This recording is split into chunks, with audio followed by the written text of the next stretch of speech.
আমার পুরুষত্ব ফিরিয়ে দেওয়ার জন্য আপনারা আমাকে সহযোগিতা করুন ভাই। 5 থেকে 6 লক্ষ টাকার মতো লাগবে।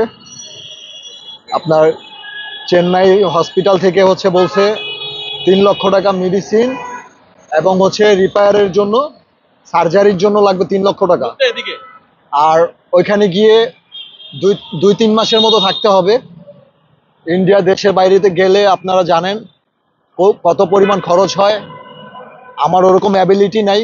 তার জন্য আমি এত বছর যত মিডিয়া কর্মীর সাথে কাজ করেছি, সাংবাদিক ভাইদের সাথে যারা আমার নিউজ নিয়েছেন, তাদের কাছে আমার একটাই দাবি, তারা এই সময়, আমার এই বিপদের সময় আমার পুরুষত্ব ফিরিয়ে দেওয়ার জন্য আপনারা আমাকে সহযোগিতা করুন।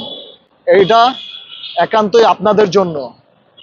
আর আমি বলেছি, এটা যারা আমাকে নিয়ে মিডিয়াতে কাজ করেছেন, যারা মিডিয়া কর্মী আছেন, মিডিয়াকে ভালোবাসেন, মিডিয়ার সাথে মিডিয়া রিলেটেড মানুষ আছেন, তারপর নিউজের যারা আছেন, তাদের কাছে তাদের হাত জোর করে বলছি, তারা একটু আমার পাশে থাকবেন।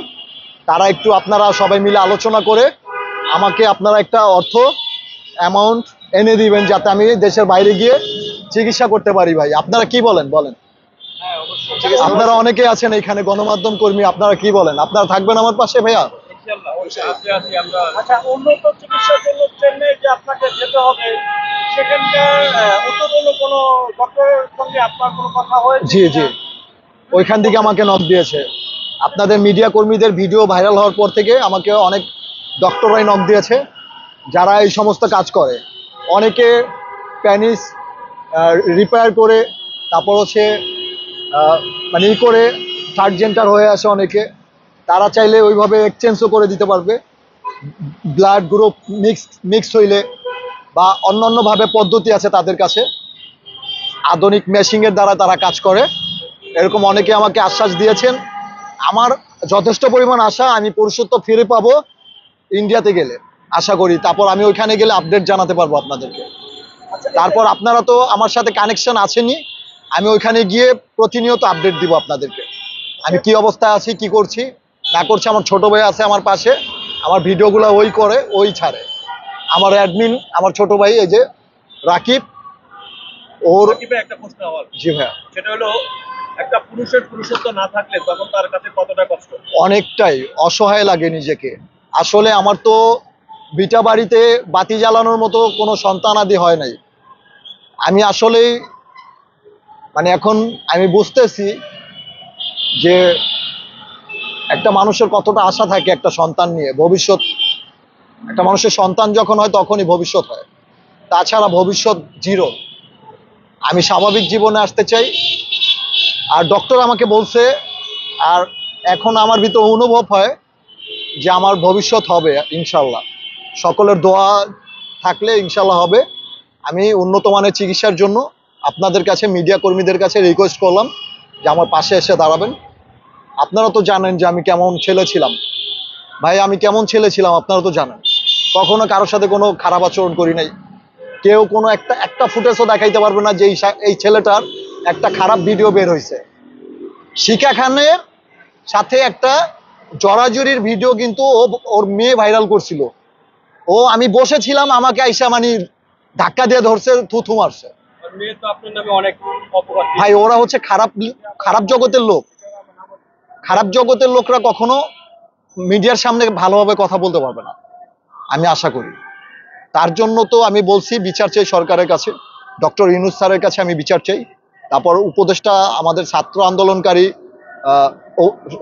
সরকারি উপদেষ্টা হয়েছেন 2 জন ভাই, আসিফ এবং নাহিদ ভাইয়া, ওনাদের কাছে বলছি যে পুরুষ নির্যাতিত আইন পাশ করা হোক, যেন নারী পুরুষ সমানভাবে থানায় গিয়ে অভিযোগ করতে পারে।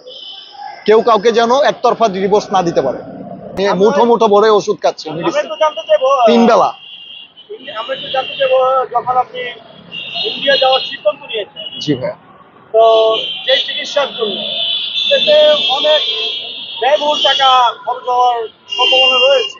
আমি আশা করব যারা ভিসা ভিসা ডিপার্টমেন্টে যারা আছে কর্মরত, আশা করি আমার ভিসাটা একটু আর্জেন্টলি একটু ভিসা বের করে এনে দিবেন আমার কাছে, যেন আমার ভোগান্তি না ভুগতে হয়।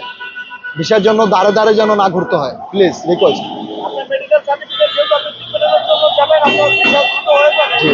আপনার পাসপোর্ট আছে? পাসপোর্টের জন্য অ্যাপ্লাই করেছে, অ্যাপ্লাই করেছি, চলে আসবে সপ্তাহখানির মধ্যে।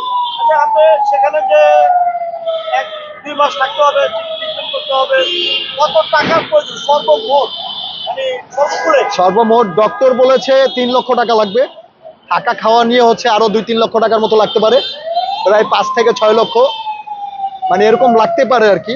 আর আমি বাকিটা ওইখানে গিয়ে জানাবো, যদি অর্থ সংকটে পড়ি আমি, যে ভাইয়া আমার যে টাকা এনেছিলাম সে টাকা শেষ, আমি আপনাদেরকে জানাবো যে ভাইয়া আমার আরো টাকা লাগতে পারে, বা এখন হচ্ছে আমার 4 থেকে 5 লক্ষ টাকা হইলে এনাফ, আমি ওইখানে গিয়ে চিকিৎসা করতে পারবো, রানিং করতে পারবো। আচ্ছা, এখন আপনার পাশে কেউ অর্থ দিয়ে সহযোগিতা করছে কিনা এই পর্যন্ত? এই পর্যন্ত হচ্ছে দেশে একটা ঝামেলা হয়েছে, আপনারা জানেন অনেকেই, ছাত্র আন্দোলনের সময় অনেক ভাই বোনরা জীবন দিয়েছেন, যার কারণে নেট সার্ভার ডাউন হয়ে গেছিল, অনেকেই টাকা পাঠাইতে পারে নাই।